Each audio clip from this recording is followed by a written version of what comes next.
I was wondering if you foresee people going to the polls in November in person, or if you think the election could turn into an election by mail by then.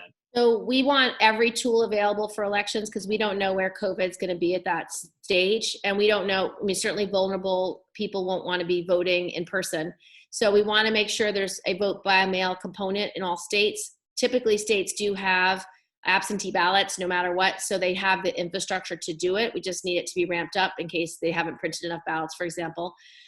Number two, we want things like curbside voting to be available.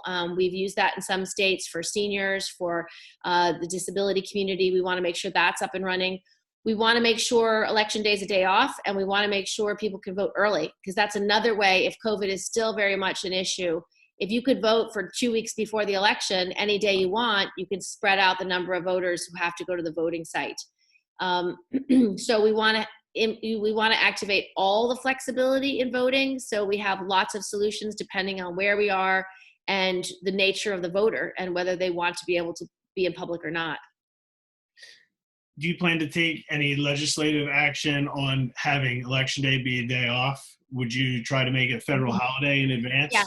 So I have a package of legislative reforms that I wrote with John Lewis that I introduce every year. That was passed in the House as part of H.R. 1. In the Senate, we've taken the bill apart and done piece by piece. So there's several pieces of that bill. We are actively going to try to get into COVID 4. And making Election Day a holiday is one of them.